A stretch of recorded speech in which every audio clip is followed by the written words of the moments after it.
तर शेतकरी मित्रांनो, आज आलोय आपण एक नवीन फॉर्मवरती. 10-15 गाय एकदम टॉपच्या विक्रीसाठी पहिल्या आणि दुसऱ्या हातामध्ये. ही जी गाय बघते ही दुसऱ्या हातात, हिची एक 35 लिटरची कॅपॅसिटी. 6 दात आहे दुसऱ्या हातात. हिला पहिल्या हातात 28-29 लिटर पिणेली. एक गाय बघा, एक ही पण एक दुसऱ्या हातामध्ये 6 दात. तिची 24 ते 25 लिटरची कॅपॅसिटी दुसऱ्या हातात. पहिल्या हातात तिला 22 लिटर पिळलेली आहे. एक बघा, ही पहिली 2 दात वासरी. हिची पहिल्याच हातात एक 37-38 लिटरची कॅपॅसिटी. सिमेंटची गाय एकदम टॉपचं वासरी, 2च दाती. एक गाय बघा, एक दुसऱ्या हातात तिला पहिल्याच हातात 24 लिटर पिळलेली. ही 26-27 लिटरची कॅपॅसिटी.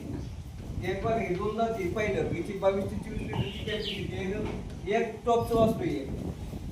एक बघा, ही पण एक दुसऱ्या हातात आहे. हिची एक 26-27 लिटरची कॅपॅसिटी. 6 दाती. एक बघा, ही एक दुसऱ्या हातात. हिला 20-22 लिटर पहिले येतात, पिळलेली येते. 25-26 लिटरची कॅपॅसिटी. ही पण एक दुसऱ्या हातात म्हणजे एक 6 दाते. हिला एक म्हणजे टोटल गायला एक 8 पर्यंत.